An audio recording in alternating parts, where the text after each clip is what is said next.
श्री राम जय राम जय जय राम। श्री राम जय राम जय जय राम। मेरे प्रभु राम, हम सबके श्री राम के इस 106 संस्करण में आप सभी का स्वागत है, आप सभी का अभिनंदन है। प्रिय मित्रों, आप सबको यह रामचरितमानस बहुत ही सुंदर लग रहा है तो इसको लाइक सब्सक्राइब करके बेल आइकॉन जरूर दबा दें और इसको अधिक से अधिक अपने सोशल मीडिया पर शेयर करें। यही आप सबकी भगवान श्री रामचंद्र जी के श्री चरण कमलों में मंगलमय सेवा होगी। प्रिय मित्रों, यदि आप रामचरितमानस के इस सत्संग को प्रतिदिन सुनते हैं तो आपके जीवन की सभी समस्याओं का समाधान होगा। तो आइए प्रवेश करते हैं। प्रथमई मैं कहीं शिव चरित, बूझा मरम तुम्हार। असुचि सेवक तुम राम के, रहित समस्त विकार। सियापति राम मेरे प्रभु राम, मैं जाना तुम्हार गुणशीला। कहूँ सुनो अब रघुपति लीला।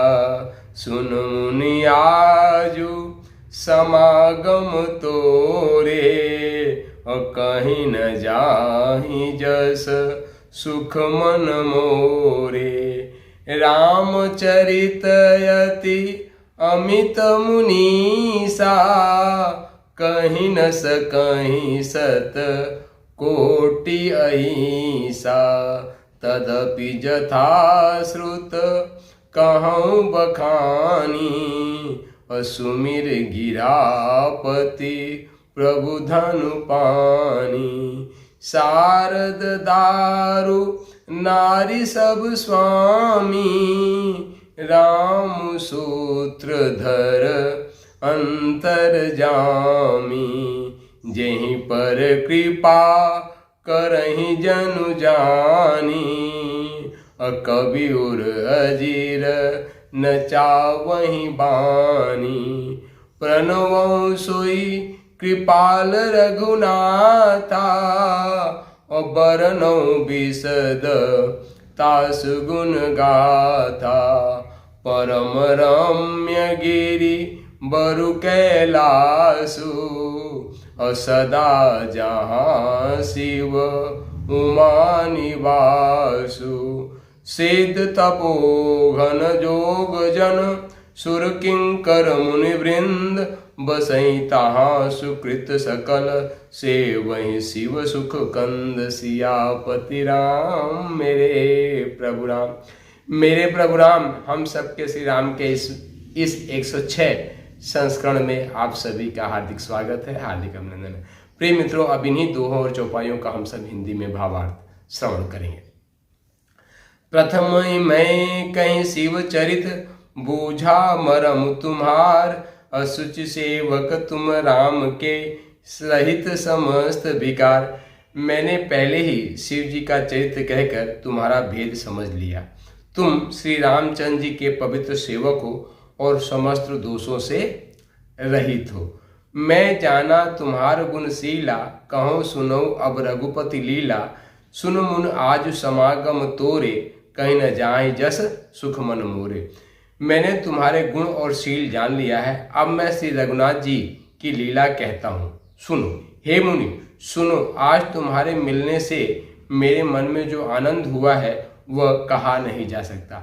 रामचरित अत अमित मुनीसा, कहीं न सकहीं सतकोट अहिंसा। तदपि यथाश्रुत कहूँ बखानी, सुमिर गिरापति प्रभु धनु पानी।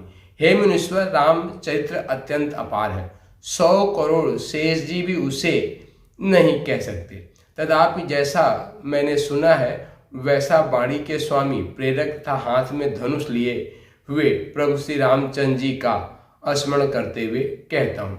शारद दारु नारी सम स्वामी, राम सूत्रधर अंतर जामी। जहीं पर कृपा करहि जनु जानी, कवि उर अजिर न चावहि बानी। सरस्वती जी कठपुतली के समान है और अंतर्यामी स्वामी श्री रामचंद्र जी सूत पकड़कर कठपुतली को नचाने वाले हैं, सूत्रधार हैं। अपना भक्त जानकर जिस कवि पर वे कृपा करते हैं उसके हृदय रूपी आंगन में सरस्वती को वे नचाया करते हैं। प्रणवो सोई कृपाल रघुनाथा, वर्णव विशद तास गुण गाथा, परम रम्य गिरिवरु कैलासु, सदा जहाँ शिव उमा निवासु। उन्हीं कृपालु श्री रघुनाथ जी को मैं प्रणाम करता हूँ और उन्हीं के निर्मल गुणों की कथा कहता हूँ। कैलाश पर्वत में श्रेष्ठ और बहुत ही रमणीय है, जहाँ शिव पार्वती जी सदा निवास करते हैं। सिद्ध तपोघन जोगीजन सुर किन्नर मुनिवृंद, बसई तहाँ सुकृत सकल से वही शिव सुखगंध। सिद्ध तपस्वी योगीगण देवता किन्नर और मुनियों के समूह उस पर्वत पर रहते हैं। वे सब बड़े पुण्यात्मा हैं और आनंद कंद श्री महादेव जी की सेवा करते हैं। बोलो श्यावर रामचंद्र भगवान की जय। मेरे प्रभु राम, हम सब के श्री राम के इस 106 संस्करण में आप सभी का हार्दिक अभिनंदन है, हार्दिक स्वागत है।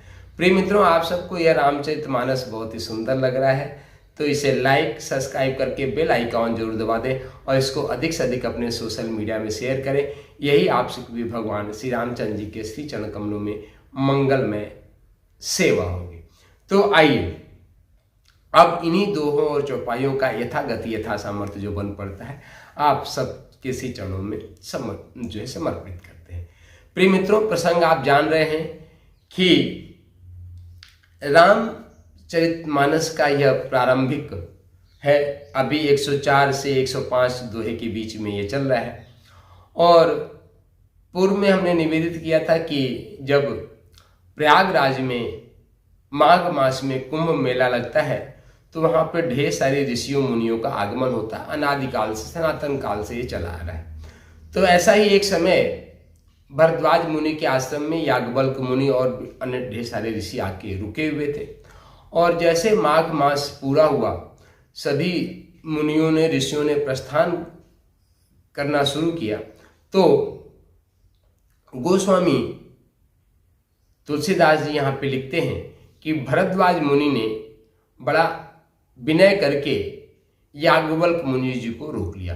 कहा, अभी हमारी भगवान राम के गुणानुवाद को सुनने से मेरा मन नहीं भरा है, अभी कुछ दिन आप और यहाँ पे विराजें और कृपा पूर्वक आप निवास करें। याज्ञवल्क्य मुनि जी को भी भरद्वाज मुनि जी का यह निवेदन अच्छा लगा और वह कुछ दिन रुक गए। और जहाँ भी ऋषि मुनि संत महात्मा रहते हैं तो वहाँ पे सिर्फ भगवान के ही दिव्य गुणों का चर्चा परिचर्चा, उस पर विचार चलता रहता है। तो यहाँ भी भरद्वाज मुनि और याज्ञवल्क्य मुनि के बीच में भगवान की चर्चा चल रही है। तो सर्वप्रथम याज्ञवल्क्य मुनि जी ने भगवान शिव के सारे प्रसंग का श्रवण कराया। सबसे पहले सती और भगवान शिव का प्रसंग, फिर सती से वियोग का उनका प्रसंग, सती जी का कैसे वियोग हुआ उनका, और उसके बाद माता सती ही पार्वती के रूप में किस तरीके से आई, किस तरीके से उन्होंने तपस्या किया और किस तरीके से पुनः माता पार्वती और भगवान शिव का पाणी ग्रहण संस्कार हुआ। इसका बहुत ही सुंदर विवेचना गोस्वामी तुलसीदास जी ने अपने रामचरितमानस में लिखा है। और कहाँ से किया? जो पूरा प्रसंग महर्षि याज्ञवल्क्य ने महर्षि भारद्वाज को सुनाया था वहीं से पूरे प्रसंग को लिया और यहाँ पे रामचरितमानस में उसको लिपिबद्ध किया। यहाँ पे याज्ञवल्क्य मुनि जी कहते हैं भरद्वाज मुनि से कि तुम बहुत ही चतुर हो, बहुत ही समझदार हो और तुम्हारी बुद्धि का भेद मैंने जान लिया है, इसलिए हमने सबसे पहले तुमको भगवान शिव के चरित्र को सुनाया। और मित्रों, हमने कहा पहले भी पूर्व की संस्करण में कहा कि भगवान शिव वे असुरों का नाश करते हैं, अर्थात हम सबके हृदय में, हम सबके मन मस्तिष्क में जितने भी कसाय कलमश जैसे असुर बैठे हुए हैं सबसे पहले उनका नाश करते हैं। उनका नाश करने के बाद और उसका बाद जब हम लोग का चित्त निर्मल बन जाता है, भगवान श्री राम के प्रसंगों को सुनने के लायक मिल जाता है, तब भगवान श्री राम हम सब पे कृपा करते हैं। यही भगवान शिव की हम सबके जीवन पे कृपा है। क्यों न हो, क्योंकि वे आदि गुरु भगवान शिव ही हैं। जितने भी गुरु पद पे, जो आदि गुरु पद पे प्रतिष्ठित हैं, वे भगवान शिव हैं। और जब हम शिव के गुणों का गुणानुवाद करते हैं, उनके ओम शिव मंत्र का जप करते हैं, तो हम सबका चित्त निर्मल बनता है, हम वैष्णव बनने के लायक होते हैं। तो यहाँ पे है। और जब भगवान शिव के चरित्र को सुना के अब यहाँ पे याज्ञवल्क्य मुनि जी कहते हैं कि अब हम तुमको भगवान श्री राम के चरित्र को सुनाने जा रहा हूँ, बहुत ध्यान से सुनो। साथ में ये भी कहते हैं कि हे मुनीश्वर, राम का जो चरित्र है वह बहुत अपार है ना। हरि अनंत हरि कथा अनंता, हरि भी का स्वरूप भी अनंत है और उनकी कथा भी अनंत। हरि अनंत हरि कथा अनंता। यहाँ पे मुनि याज्ञवल्क्य लिखते हैं कि यदि 100 करोड़ मुख वाले भगवान शेष भी यदि भगवान के गुणानुवाद उनके चरित्र को कहना चाहें तो यह संभव नहीं है, कोई नहीं कह सकता। यह तो वाणी की जो स्वामिनी है माता सरस्वती है ना, वही कृपा करे। और उनको भी नचाता कौन? भगवान श्री राम भी उनको नचाते हैं। यदि भगवान श्री राम ही उनको जैसा नचाते हैं, जैसी प्रेरणा देती हैं, वैसा कोई उनके चरित्र को कह सुन पाता है। तो यहाँ भी यही बात है कि जैसे उनको नचाते हैं वैसे हैं। फिर भी यथा सामर्थ्य यथा भाव से हम भगवान राम के चरित्र को सुनते हैं। आपको भी मन में प्रसंग आ रहा होगा मित्रों, प्रश्न आ रहा होगा कि भगवान राम के चरित्र को सुनने से हमारा क्या बनेगा। मित्रों, भगवान राम का चरित्र हमारे जीवन के उनके हर पक्ष को अनुकरणीय है। यदि हम अपने जीवन में भगवान श्री राम के गुणों को, उनके चरित्र को, उनकी शिक्षा दीक्षा को यदि हम अपने सबके जीवन में धारण करते हैं तो मित्रों बताते हैं कि आज संसार में जितनी भी समस्याएं दिख रही हैं, एक भी समस्याएं शेष नहीं रहेंगी। सभी समस्याओं का समाधान भगवान राम का चरित्र जो है हमें देने में समर्थ है। बस आवश्यकता है भगवान राम के चरित्र को अपने जीवन में धारण करने की। और यहीं पे भगवान शिव का भी ध्यान करते हैं। भगवान शिव जो कैलाश में विराजमान है, माता पार्वती के साथ विराजमान है, और जितने भी सिद्ध साधु संत गण हैं वे सब भगवान शिव के साथ जो है वे वहाँ पे कैलाश में विराजमान रहते हैं और भगवान की कथा प्रसंग चलता रहता है। तो प्रिय मित्रों, भगवान राम की जो सबसे महत्वपूर्ण भगवान है कि भगवान राम का नाम ही बहुत ही महत्वपूर्ण है। और भगवान राम के नाम को ही यदि हम अपने जीवन में धारण करते हैं, भगवान राम के नाम को ही हम अपने श्वासों में बसाते हैं तो हम सबका जीवन उद्धार होता है। अभी संत शिरोमणि गोस्वामी तुलसीदास जी आगे 9 दोहों में भगवान श्री राम के गुणों का ही बखान करते हैं। भगवान श्री राम का नाम कितना महत्वपूर्ण है इसकी चर्चा अभी आगे आएगी, और यथा सामर्थ्य यथा गति भी हम उसके बारे में चर्चा करेंगे। तो हम सबको भगवान राम के नाम को अपने जीवन में, अपने श्वासों में बसाने का प्रयास करना चाहिए। और यदि हम भगवान श्री राम के नाम को अपने श्वासों में बसाते हैं, श्री के साथ श्वास लीजिए, राम के साथ श्वास को बाहर जाने दीजिए, श्री के साथ श्वास लीजिए, राम के साथ श्वास। इससे होगा क्या मित्रों? इससे आपके जितने भी कर्म संस्कार हैं मित्रों, वह कर्म संस्कार जल के भस्म हो जाते हैं, ऐसा श्रुति कहती है, हमारे ऋषि मुनि साधु संत कहते हैं। और जब हमारे कर्म संस्कार जल के भस्म हो जाते हैं, जब हमारे पुण्यों की पोटली खुलती है, तो पुण्यों की पोटली से ही हम संसार के सुख साधन संपदा जो है वह खरीद पाते हैं। ये संसार में जितने भी सुख साधन सुविधा मिलती है मित्रों, वह हमको सब सुख की वजह से मिलती है, मतलब हमारे अपने पुण्यों की पूंजी से ही मिलती है। यदि हमारे पास पुण्य की पूंजी है तो हमारे पास सुख साधन संपदा अपने आप स्वयं चल के आते हैं, और यदि नहीं है तो हमारे जीवन में नहीं मिलती है। मित्रों, आज आप जीवन के चारों तरफ समाज के संसार में देखिए तो संसार और समाज और संसार और ये सागर जो है, कहते हैं ना, ये समुद्र है, ये पूरा सागर जो है समाज है, इनमें देखने में तो बहुत ही ऊपर से बहुत अच्छा लगता है, बहुत ही चमक दमक वाला है।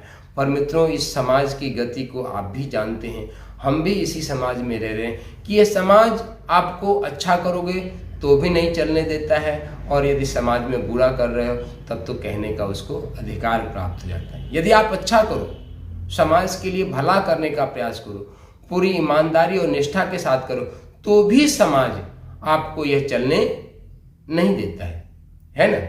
तो ये चलने नहीं देता है। तो इसलिए क्या है कि समाज में जो है बहुत ही शांत से, मौन से, शांत से, और इसमें जो आपको शक्ति प्रदान करता है वह शक्ति भगवान श्री राम से मिलती है, मर्यादा पुरुषोत्तम भगवान श्री राम से मिलती है। भगवान श्री राम हर पल, हर क्षण, हर श्वासें अपने जीवन में मर्यादा का पालन करें। और यदि आप भी चाहते हो कि सुख, शांति और समृद्धि पूर्वक, आनंद पूर्वक आप अपने जीवन को जीना चाहते हो, तो भगवान श्री राम की मर्यादा को अपने जीवन में धारण करना चाहिए। और क्यों न धारण करें मित्रों, आप सभी सुधी पाठ जो श्रोताजन है, आप सभी विज्ञ हैं, रामचरितमानस का इतने लंबे समय से अवगाहन कर रहे हैं। तो भगवान श्री राम को प्राप्त करने के लिए, हम अपने जीवन को सफल, सुफल और सार्थक बनाने के लिए ही तो जन्म लेते हैं। और इस जन्म का हेतु क्या है मित्रों? आप सभी जानते हैं कि इस जन्म का हेतु, एकमात्र हेतु है भगवान की प्राप्ति। यदि हम भगवान की प्राप्ति नहीं कर पा रहे हैं तो हमारे जीवन का कोई मतलब नहीं है। हम अपने जीवन में भगवान के को धारण करें, भगवान हमारे जीवन में आए, यही तो हमारे जीवन का मूल उद्देश्य है। हम इसीलिए तो इस जीवन को धारण करते हैं, भगवान की प्राप्ति के लिए। और मित्रों एक बहुत ही गुड़ बात है कि ये शरीर रहते ही यदि आप भगवान को प्राप्त कर लेते हो तो कर लेते हैं। इसके अलावा दूसरा कोई साधन इस पूरे सृष्टि, पूरे ब्रह्मांड में नहीं है। इन्हीं शरीर में रहते हुए, तप साधना करते हुए, सद आचरण का पालन करते हुए यदि आप जीवन में भगवान को प्राप्त कर लेते हैं तो कर लेते हैं, अन्यथा कहीं नहीं। और आप कहोगे कि जीवन को यदि भगवान में प्राप्त कर लेते हैं तो जीवन में मिले क्या? मित्रों, आपका मन, आपका हृदय हमेशा आह्लादित रहेगा, हमेशा प्रसन्न रहेगा। आनंद कंद परमात्मा ही आपके हृदय में खेलने लगेंगे, और यही जीवन की सबसे बड़ी पूंजी है मित्रों, अपने इस छोटे से जीवन में मैंने ढेर सारे ऐसे धन कुबेरों को देखा है कि उनके पास पैसा तो बहुत है, पर जीवन में एक पल की शांति नहीं, शांति उनके जीवन में नहीं है। और जीवन में जब शांति नहीं है तो आनंद कंद परमात्मा आपके जीवन में आ ही नहीं सकता, क्योंकि ये सिद्धांत है मित्रों, आपके जीवन में पहले शांति आती है और शांति के बाद फिर आपके जीवन में आनंद कंद परमात्मा आपके हृदय में खेलने लगता है। और आनंद ही आपके जीवन में हो, यही आपकी सबसे बड़ी पूंजी है, सबसे बड़ी संपत्ति है। तो हमारी तो यही प्रार्थना है कि आप सबके हृदय में आनंद कंद परमात्मा खेले, आप सबके घर परिवार में सुख, शांति, समृद्धि बनी रहे, यही हमारी मंगल प्रार्थना है, यही आप सबके जीवन में बना रहे, यही मेरी कामना है। तो इसी सुंदर भावना के साथ बस एक ही निवेदन है कि श्री राम को अपनी श्वासों में बसाइए। इसी के साथ उठो धरा के वीर सपूतों, धरती स्वर्ग बनाना है। उठो धरा के वीर सपूतों, धरती स्वर्ग बनाना है। तो इसी शुभकामनाओं के साथ शक्ति शंभु जय सिया राम, शक्ति शंभु जय सिया राम। आइए कुछ पल, कुछ क्षण भगवान श्री राम का संकीर्तन करते हैं, उसके बाद यह संस्करण पूर्ण करते हैं। कल के नए संस्करण में पुनः मिलेंगे। तो शक्ति शंभु जय सिया राम। श्री राम जय राम, जय जय राम।